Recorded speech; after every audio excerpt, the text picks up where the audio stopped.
everyone, welcome or welcome back to my channel. We're starting this video at a different angle. I think I've ever filmed a video standing up before, feels a bit weird. But today we are going to be doing a bookshelf scavenger hunt. So basically there's loads of different prompts, and then at the end of the prompts we will choose a book and I will read that book in this video. So basically how it works, I saw Ellen Catherine do this, by the way. I've completely stolen this idea from her. I did not make this up. I will leave her channel link down below. She's done quite a few of these videos. Basically there are loads of different questions slash prompts, and for each one you choose a book from your shelf that matches the prompt. You keep going and going and going, and then by the end of the video we will have a book that I have not read before that we will read together in this video. So the first one is pick a book that you gave 5 stars and choose another book people would enjoy based on that 5-star book. Right, let me think. A book that I recently gave 5 stars.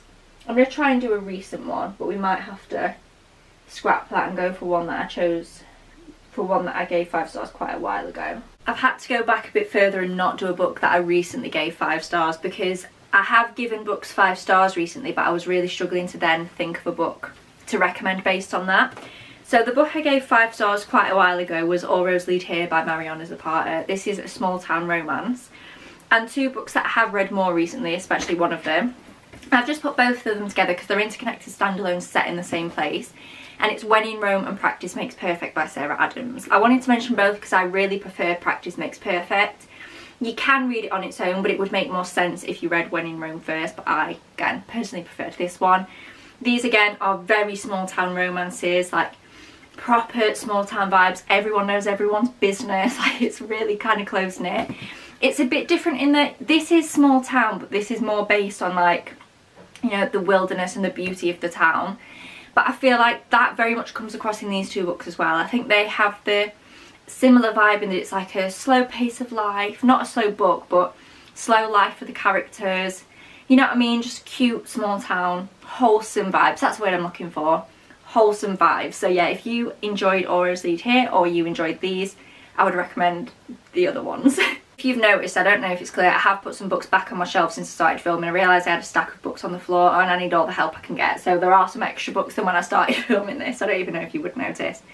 But the next one is count the number of letters in the title, choose a random shelf and count to that number. I don't know if I'm supposed to do it from the original book or the ones I recommended. I'm just going to do it with All Roads Lead Here. So count the number of letters in the title, choose a random shelf, count to that number. 1, 2, 3, 4, 5, 6, 7, 8, 9, 10, 11. So there's 17. So we're going to go to the shelves. I'll go to somewhere you can see. Let's start.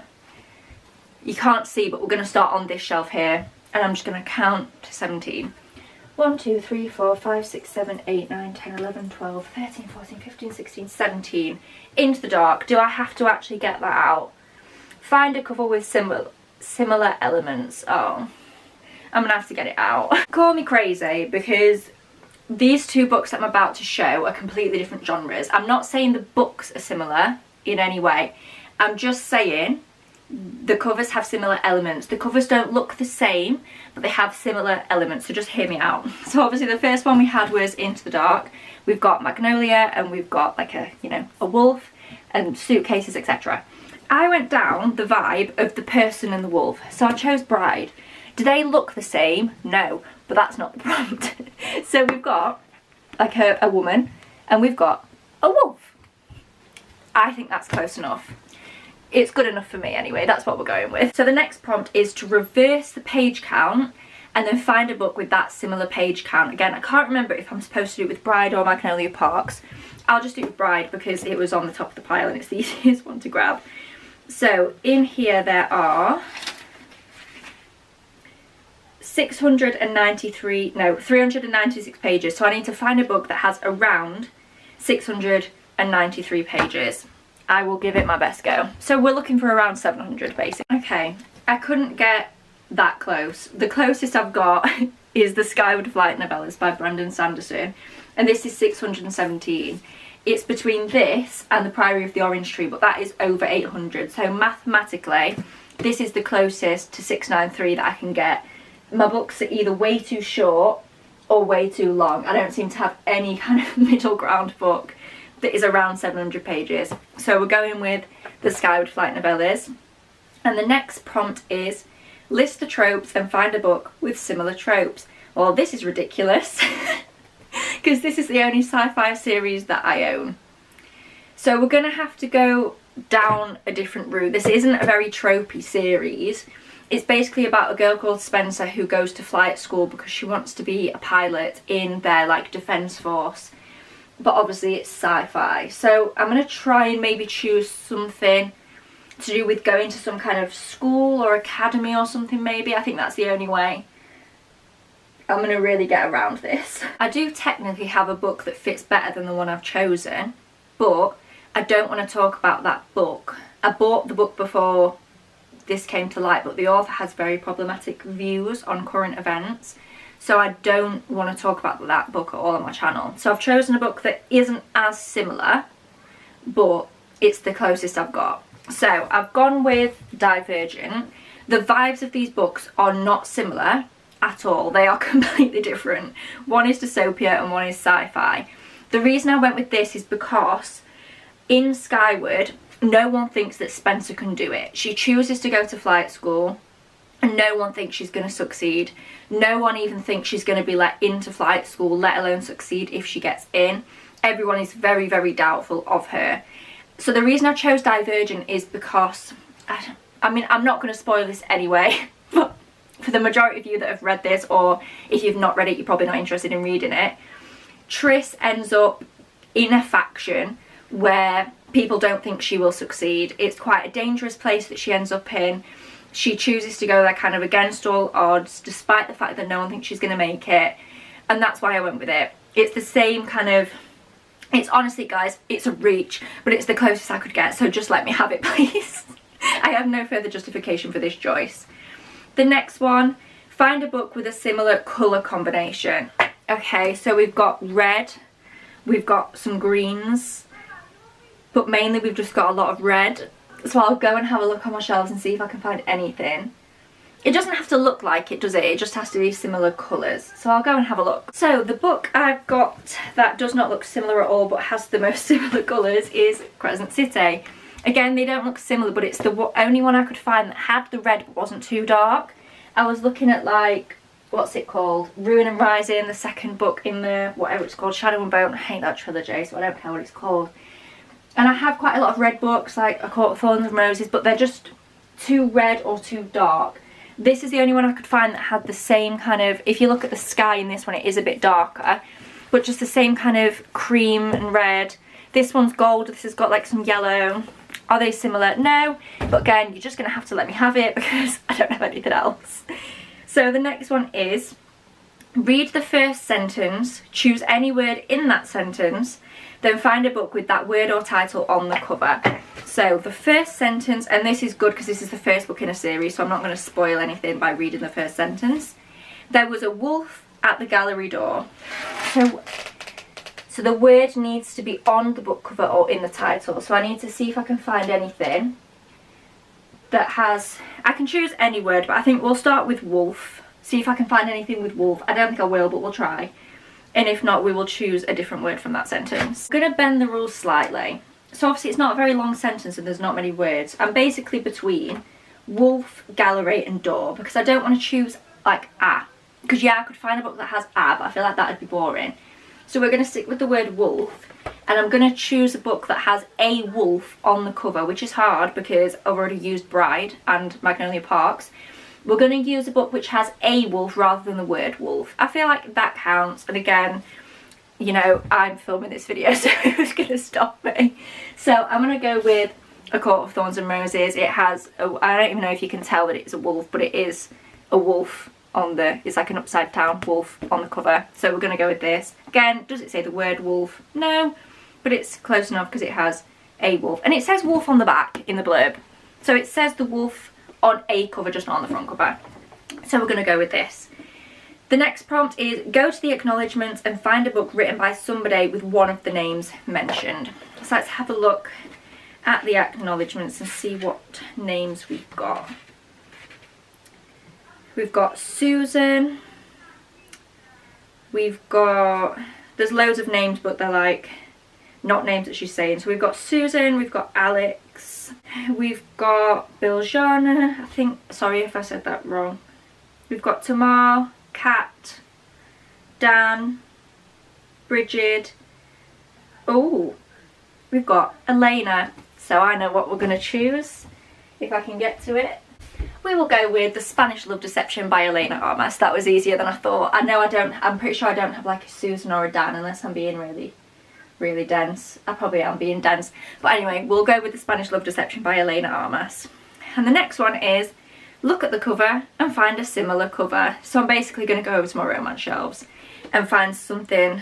This is hard because this is quite a distinct colour.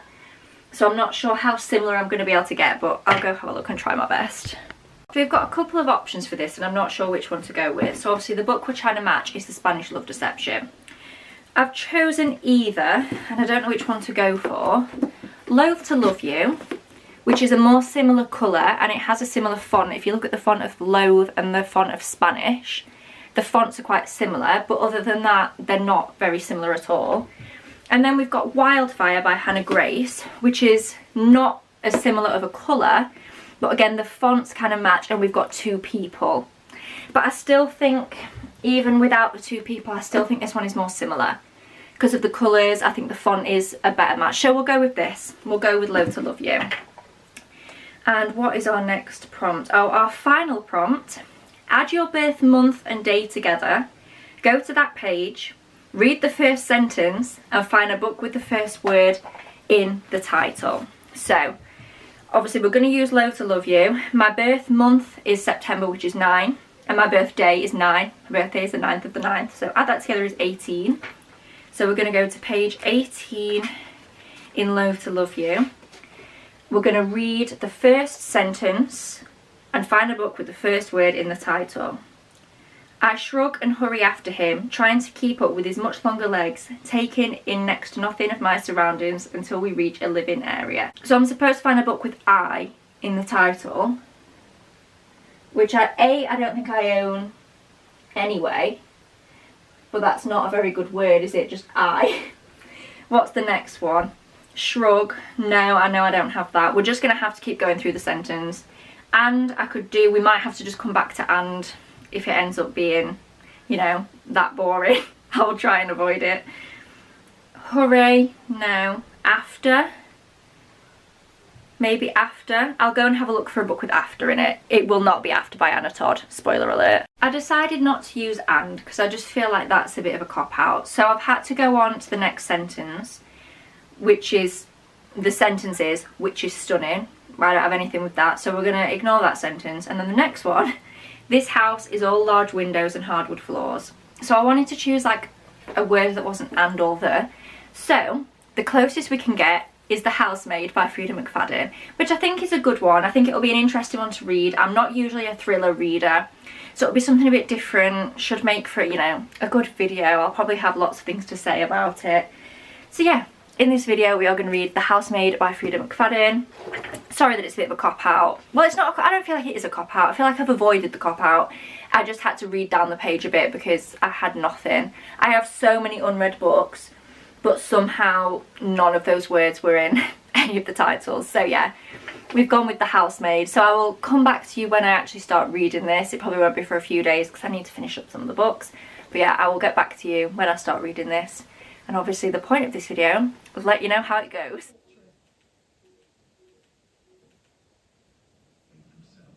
So sorry that this is a crap phone clip. My camera's downstairs and I'm just about to wash my hair. And it just occurred to me I should probably film this clip before I wash my hair and look like a dry rat. I don't like this book. I am literally not enjoying it at all. I hate everyone, which is like kind of the point. Obviously when you read a thriller you're not necessarily expecting to love everyone, but I hate every character in this book. It's not giving like intrigue. It's giving I'm not intrigued because I'm too busy being irritated at you all. Yeah, I'm just not enjoying it at all. Basically the premise is you've got Millie, who is the like main character whose point of view we're in, and she is a live-in housemaid, housekeeper kind of thing for this rich family.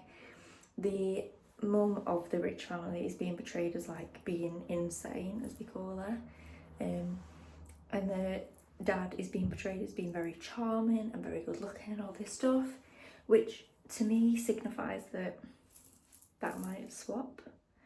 I just don't see why someone as nice as he is being portrayed would be with a woman like her, if that's the truth, if that makes sense. Like, if she's actually insane and he's actually that nice, why would they be together? Like, do you know what I mean? And I'm saying like insane because that's what they say. She's actually portrayed as being mentally ill, but they use a lot of like horrible words to describe her. Love that. Obviously that was sarcasm, I don't love that. But yeah, I'm not enjoying this at all. If I wasn't reading it for this video, I'd DNF. Like, if this was for any other video where I was reading multiple books, I would DNF. The only reason I'm carrying on is because this is the only book we're reading in this video, and it'd be pretty crap if I just DNF now, so I am going to carry on, but I'm not having a good time. I'm yet again here to film part of a video with my heatless curls in. I don't think it was this video I filmed a clip for with these, and I think it was another video that will go up after this one. It's not the same day. It just so happens that I am wearing the same hoodie and I have the hair in heatless curls. Anyway, no, literally don't care. Right, I finished The Housemaid. I was going to give more updates as I was reading, but it kind of hit a turning point. So like the first 50% of this book was awful. Like, quite frankly, it was awful. I hated it. If I wasn't reading it for this video, as I said, I would have DNF'd. Like, it was bad. It was really bad. The second 50% was better. Once we kind of, was it part 3 that we moved into? When the POV changed, I won't say what happens, but when the POV changed, it did get better. And I started feeling a bit differently towards some of the characters. But my problem is that I was made to hate them all, and they were all so annoying in the first 50%, that then even later when I was meant to be rooting for them, I could only like half root for them because they were still annoying me. Like, do you know what I mean? I was so wound up from how bad the first half of the book was that I couldn't really let go of that irritation when we got to the second half. But it definitely was better. I think the twist was predictable, don't get me wrong, at least in some capacity. But I did like the twist, you know? I won't spoil it, obviously, but I did like the twist. It's just, I wish the first half of the book wasn't bad, because this book has so much potential. If you just read, like, obviously you can't, but I mean, if you just take the last 50%, this could easily have been like at least a 4-star. But I'm going to give it a 2.5 because the first half was so bad. I considered DNFing it so many times. It was awful. And even though the second 50% was better, it still didn't redeem it enough for it to be more than a 2.5. I was considering giving it a 3, but I feel like I have too many negative emotions toward this book for it to be a 3. 3 stars tend to be just like, fine, whatever, I don't really feel either way. Whereas I actively disliked half this book, like really disliked it. So I feel like I can't give it a 3, so it's a 2.5. So that brings us to the end of this video. I didn't enjoy the experience of reading the book, but I did really enjoy the first half of this video where we did the whole treasure hunt. I found that really fun. So I probably will do this video again soon. But yeah, if you did enjoy it, please give it a thumbs up down below. Subscribe if you haven't already, and I will see you in my next video. Bye!